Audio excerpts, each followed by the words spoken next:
This is the Angry Badger warp portal, and these are the assembly instructions.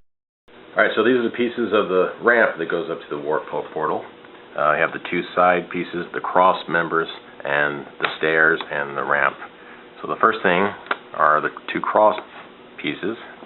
The larger one goes right here. So you basically, there's a notch here, you just put that like this. And the smaller one goes down there like that. So it's pretty simple, and then you just take this one and put it right just like this. Now, as I mentioned, all of these pieces need to be glued together.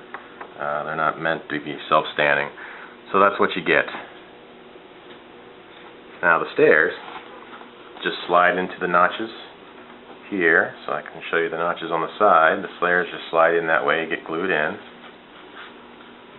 Like this, and then the ramp itself gets glued on the outside, and there you have the ramp.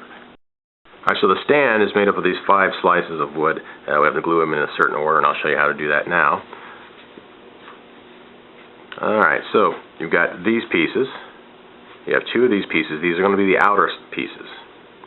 And these pieces that have no detail on them, they're going to be the inner pieces. And really what happens is you take this outer piece, you lay this inner piece over like that, take the other inner piece and lay it like that, take the other outer piece and pancake it all together, and it goes like this. Now you want to make sure that all the stuff needs to be glued together, but you want to make sure that you glue it straight, so just get something and make sure that the notch goes all the way through. What you have is a stand that's 4 pieces.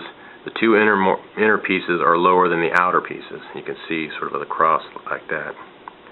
Once these are set, all you do is take this piece, and you'll see the notch here, and this is where the notch goes in here, so you just slide it in right like that, and glue that in place, and you have the stand. Alright, so this is the portal itself. It's 3 rings. The first part that you're going to do is the thicker ring. This is the back.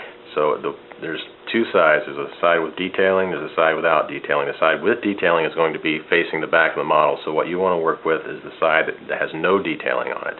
So you take this like that, and you take the smaller of the rings. This is the outer ring, and you're going to glue these 2 together. Now you'll notice that you'll have these bumps here, and on the smaller ring you also have the bumps, and all you're going to do is line these up like this and then glue them all the way around.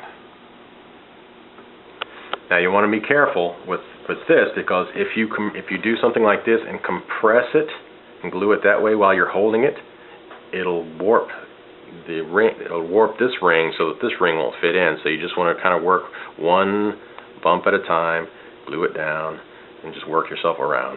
Super glue works great on this kind of thing. So what you have at the end is something that looks just like that. Then really all you do is, this is the part that's supposed to move, so you're just going to lay that in here like this.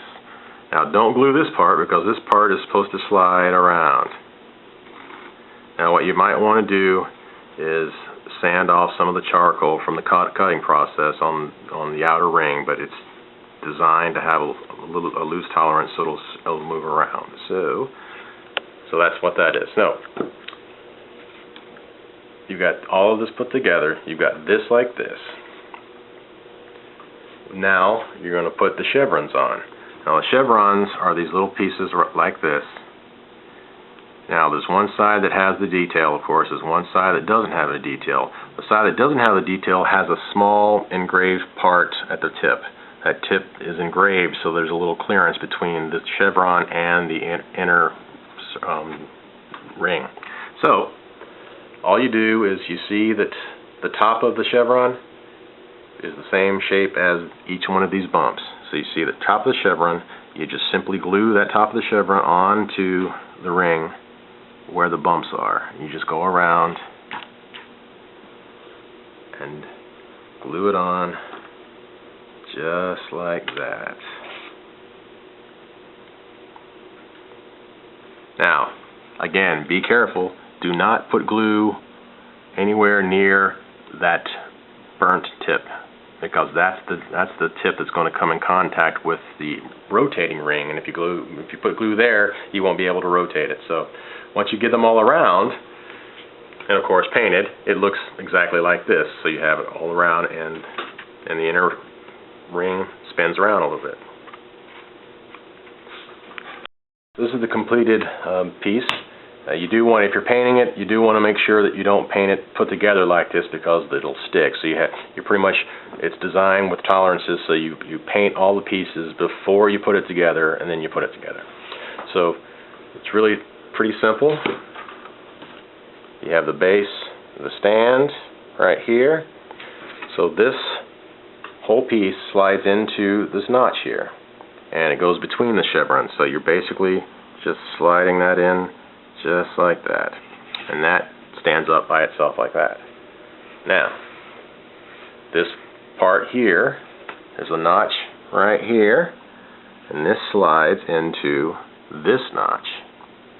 So this just goes right down like that, and the whole thing just kind of snaps into place, just like that.